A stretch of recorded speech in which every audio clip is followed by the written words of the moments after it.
Sa botong 19-4-1, formal nang in-archive ng mga senador ang Articles of Impeachment laban kay Vice President Sara Duterte. Paliwanag ng ilang senador, pagtalima ito sa desisyon ng Korte Suprema. Si Daniel Manalasta sa detalye. Mr. President. Nagpasya na ang Senado na tumalima sa Korte Suprema. Ito ay matapos pumabor ang mayorya sa mosyón na i-archive ang impeachment laban kay Vice President Sara Duterte. 19 ang pumabor at nag-abstain naman si Senador Panfilo Lacson. Kadalasan sa mga senador dinepensa kung bakit dapat sundin ang konstitusyon. Ang boto kong yes ay hindi pagtatanggol sa kanya, kundi pagtatanggol sa legalidad ng proseso. Hindi po ito ang wakas. Kung may basihan at sa tamang panahon, hindi po ako magdadalawang isip na suportahang muli ang isang lehitimo at makatarungang impeachment. Restraint is not weakness. It is obedience to constitutional order. We may not agree with every word of that ruling, but the rule of law is not a matter of convenience. And if I were to take the duty to my heart, I believe the decision is very clear. No impeachment court was validly convened. Pero para sa ilang tutol, gusto nilang antayin muna ang desisyon ng Korte Suprema sa nakabinbing apela. I have always voted in the minority in many issues in the Senate since 1992 up to the present. Always prayed I was wrong. Unfortunately, I was always right.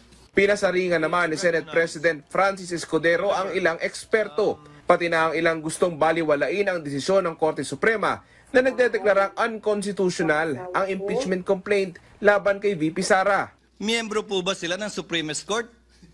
Miyembro po ba sila ng Super Supreme Court? Sa pagkakaalam ko po, iisa lamang ang Korte Suprema. Are you truly for accountability or simply anti-Duterte?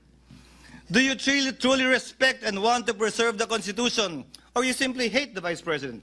Finally, Mr. President, let today's verdict be a stern and unequivocal warning to anyone who would dare use the Senate for their personal battering ram to further their personal political ambitions. To these people, I say this.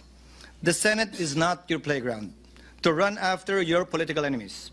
We are not an accomplice in any grand scheme. Bago umabot sa botohan kung i-archive ang impeachment ni VP Sara, naging mainit ang talakayan dahil sa unang mosyon ni Senador Rodante Marcoleta na gusto niyang ipabasura ang impeachment, bagay na pinalagan ng ilang nasa minorya. Hilaw po eh. Hilaw na hilaw. May kasabihan po tayo, ang tumatakbo ng matulin, kung matinik ay malalim. Kaya dapat siguro pag-isipan muna natin kung tama ba na bago magdesisyon ang Supreme Court, basta ibasura na natin ang kaso na ito. Tayo pag nananakbo, ako po ay nakasapatos at saka sa kalsada kaya hindi po ako matitinik. May paliwanag naman si Senador Alan Peter Cayetano kapag sinabing in-archive na ang impeachment. So ang kaibahan naman nung motion na pinasa natin ngayon na in-archive na siya, na sinunod yung Supreme Court decision, pinatay na siya.